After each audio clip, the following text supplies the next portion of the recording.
What is your plan for reopening the Strait of Hormuz, Mr. Secretary? Just note that the majority of your question was highly disingenuous and loaded with suggestions that I very much don't agree with.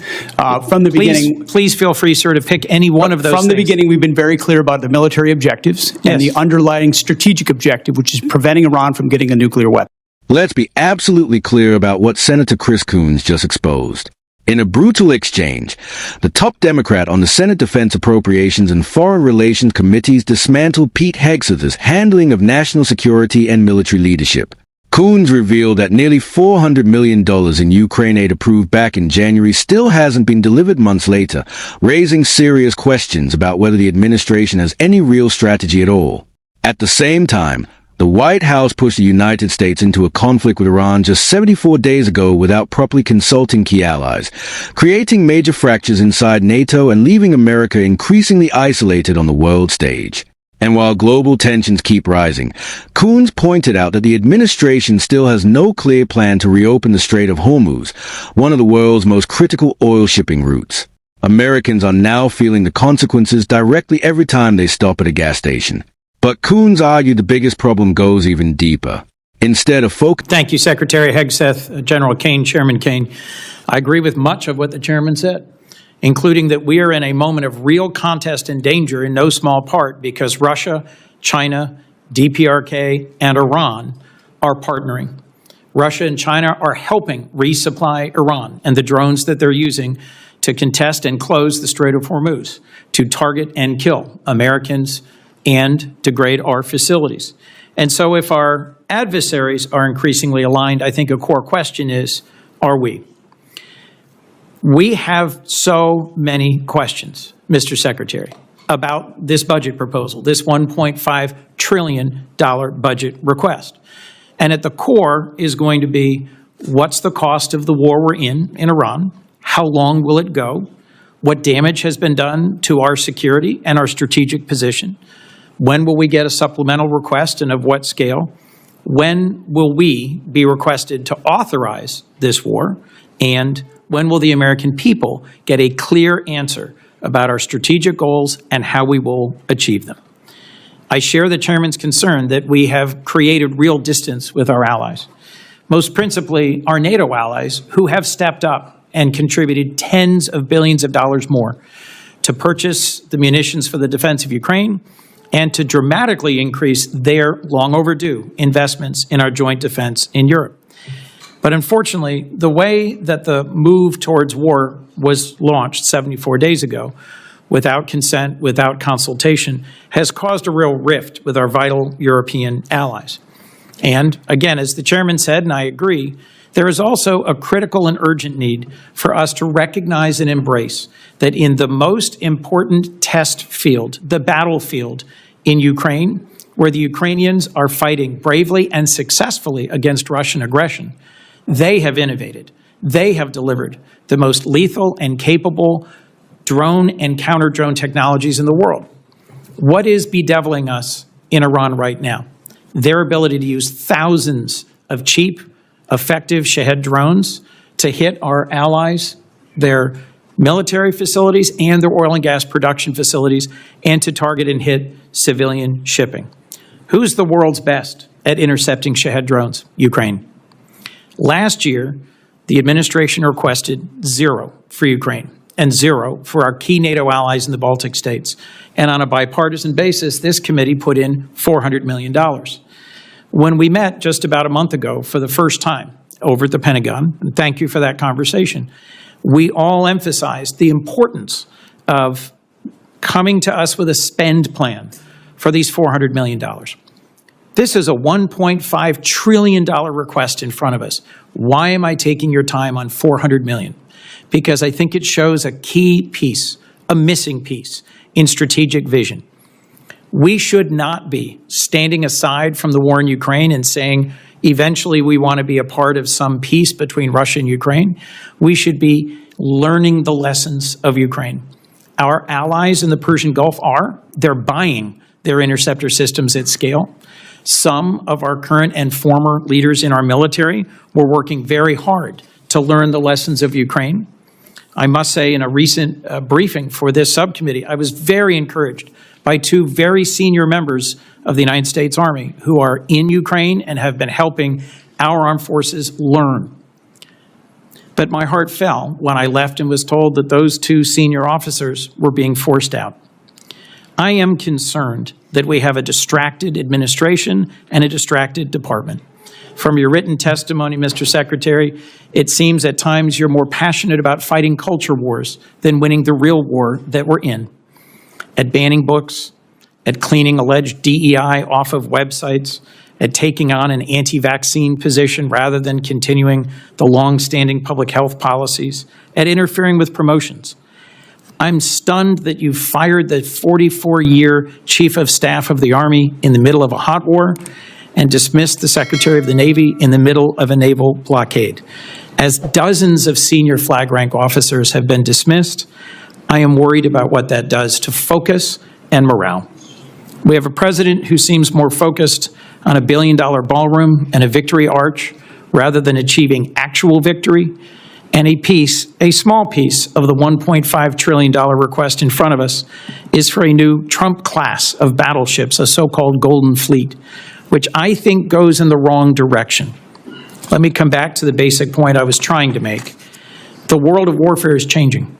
Every major service can and should embrace smaller, lighter, faster, more distributed, lethal capabilities that will mostly be autonomous. This move towards a Golden Fleet, towards a new battleship, strikes me as moving in exactly the wrong direction, giving our adversaries a bigger target rather than a more capable platform. How do I explain to my constituents the cost of this war and the cost that we are looking together to invest in our national defense? I share the chairman's concerns about reconciliation. Last year, $150 billion was provided to the department. But the mismatch between base year and 1 year, between long-term and short-term, caused tens of billions of dollars in errors. Errors in how shipbuilding was handled, errors in how new munitions are being acquired. And working together on a bipartisan basis, we fixed many of those problems. This year's budget proposal triples that request to $350 billion. I agree with you about the urgency of our national defense. In your written testimony, you lay out 4 key goals: defend the homeland, deter China, increase burden sharing with our allies and partners, and supercharge the defense industrial base. As you've seen in the last Congress, I've worked with you and with Deputy Secretary Feinberg on multi-year munitions. I cheer the goal of finally passing an audit in 2028. I think we have critical investments to make in our defense industrial base. I think we are absolutely in the fight of our lives as a republic to win AI and quantum, space and surveillance, and the capacity to fight drones and launch drones. But I'm concerned that you, sir, and this department is distracted by issues that are not focused on the core thing we need to achieve. I could not agree more with what you said in your written testimony. For a generation, the United States was largely distracted by open-ended wars of regime change and nation building. And as you summarize this administration's approach, we will not send America's best to advance foolhardy or reckless adventures halfway around the world. Mr. Secretary, I agree that the Iranian regime is a terrible regime. I am grateful for the service and the sacrifice of the Americans who've been wounded or who've lost their lives in this current conflict. But I do not understand the strategy. And as the average American is seeing the costs at the pump and at the grocery store, and as this committee is being asked to approve the largest single-year increase in defense spending in decades, I need to better understand the answers to the urgent questions I've put before you. Mr. Secretary, in January, President Trump signed the fiscal year 26 defense appropriations bill. It provided $400 million specifically to aid Ukraine in their fight against Russia. This is at a time when our European allies and partners have stepped up to take on the overwhelming majority of the cost of any munitions or support for Ukraine. So far, your department has not spent a dime of that $400 million, despite repeated follow-up requests from the chairman and myself. In a call just last week, your staff indicated we will see a spend plan for those funds this week. Will you commit to spending those $400 million for weapons for Ukraine, and when will we receive your department's spend plan? I appreciate that question. The $400 million for European capacity building has been released from the Secretary of War's office, and we'll work with EUCOM to make sure they spend it accordingly and properly, which we have all faith that they will. Mr. Secretary, when will this subcommittee get the associated spend plan for the $400 million? Yeah, I mean, we will work with your committee to make sure that the spend plan as allocated, I want to make sure EUCOM is fully informed in how they want to spend this. They're the closest to the problem set. And so working with them to ensure that you have the spend plan, we'll work with you. Mr. Secretary, thank you, but it's May, and this has been the law since January, and you or your representatives have been asked this repeatedly on a bipartisan basis by members of this committee, and I think dragging our feet on this small investment in Ukraine's defense sends exactly the wrong signal to Putin at a time when the contest for freedom has its front lines in Ukraine. As you said, Europe has stepped up, donating billions to buy U.S. weapons to send to Ukraine to help them as they continue to take ground on the battlefield. But it seems not all the money donated by our European allies is going to buy new weapons for Ukraine, as they had understood. The memo you released just last week, prior to your testimony at Senate Armed Services, indicated DOD has and will continue to divert some of these funds back into DOD accounts for our own use. Will you commit, Mr. Secretary, to spend every dollar donated by our European allies for Ukraine on new weapons and capabilities for Ukraine? The Pearl Initiative, which you're referring to, which is instituted underneath this administration so that European countries are paying for American equipment to provide as they see fit. NATO allocates where it would like to allocate that. It can choose Ukraine if it'd like. That money, when it's paid for, that's where it goes. It goes to those efforts. Well, look, as the chairman raised, and as I will repeat, I view NATO as the most successful mutual defense relationship we've ever had. And your comment about we need not flags, but real and capable allies, and the foot dragging on both Pearl and the investments in our Baltic allies and Ukraine causes me real concern. As you know, a bipartisan group of us from the Senate and the House went to Denmark to lay a wreath at the memorial to the 52 Danes who served, fought, and died alongside our troops in Afghanistan. Those were not just flags. Those were real warfighters who fought and died at our request in a war that began by NATO's initiation, a service and sacrifice in Afghanistan.